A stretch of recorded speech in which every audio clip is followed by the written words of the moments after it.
ముఖ్యంగా చంద్రగ్రహణం వెనుక ఉన్నటువంటి సైన్స్ ఏంటి? ఇది ఒక ఖగోళ సంఘటన. భూమి, సూర్యుడు మరియు చంద్రుల మధ్య వచ్చినప్పుడు చంద్రగ్రహణం సంభవిస్తుంది. మరియు భూమి నీడ చంద్రుడిపై పడుతుంది. ఇది పూర్ణిమ రోజున జరిగింది. కాబట్టి ఈరోజు అతిపెద్ద చంద్రగ్రహణంగా మనకి చెప్తూ ఉంటారు. సో ఒక్కొక్కసారి ఏమవుతుంది, బయట నీడ మాత్రమే, అంటే కొంచెం మాత్రమే నీడ పడుతుందన్నమాట. అంటే సగం చంద్రుడు కనిపిస్తూనే ఉంటాడు. అది పాక్షికంగా కనిపిస్తూ ఉంటాడు. కానీ ఈరోజు సంపూర్ణ గ్రహణం. అలా అని చెప్పేసి మనకి ఎటువంటి చంద్రగ్రహణం చూడడం వల్ల కళ్ళకి ఎటువంటి హాని కలగదు. సూర్యగ్రహణం అయితే మనకు రేడియేషన్ ఉంటుంది అని చెప్పేసి చెప్తూ ఉంటారు. కానీ ఈ చంద్రగ్రహణాన్ని మనం చూడవచ్చు. ఇది సూర్యాస్తమయం సమయంలో సూర్యుడు ఎలా ఉంటాడో ఈ చంద్రగ్రహణం సమయంలో కూడా చంద్రుడు అలా కనిపిస్తూ ఉంటాడనమాట. ఎరుపు నారింజ రంగుల్లో కనిపిస్తూ ఉంటాడు. మరి ఎందుకు అసలు మనల్ని బయటికి వెళ్ళవద్దు అని నిషేధిస్తూ ఉంటారు?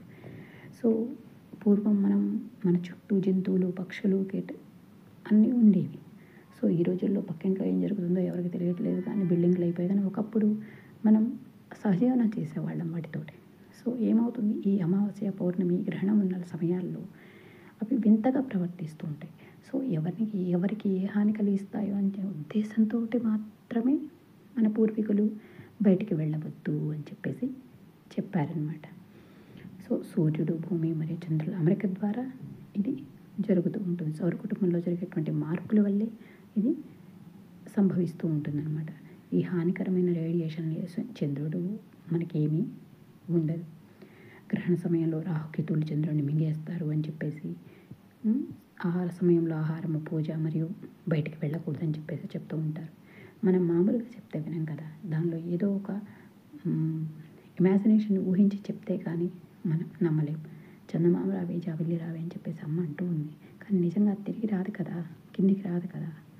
ఇలా కథల ద్వారా తెలియజేయడం వల్లైనా మన మనసులోకి వెళుతుంది అని చెప్పేసి దానికి ఆచారాలని, సాంప్రదాయాలని జోడించి మనకి చెప్తూ ఉంటారు. దానివల్ల ఉపయోగమే కానీ నష్టమేమీ ఉండదు. ఎటువంటి హాని కూడా జరగదు. కాబట్టి దీన్ని పాటించడం వల్ల వచ్చేటువంటి నష్టం లేదు. ఆ సమయాన్ని మన గురించి మనం ఆలోచించడానికి ఉపయోగించుకుందాం. సో ఇది సైన్స్ ఏం చెప్తుంది, అలాగే మన పెద్దవాళ్ళు ఎందుకు చెప్పారు అనేది చంద్రగ్రహణం గురించి. సర్వేజన సుఖినో భవంతు.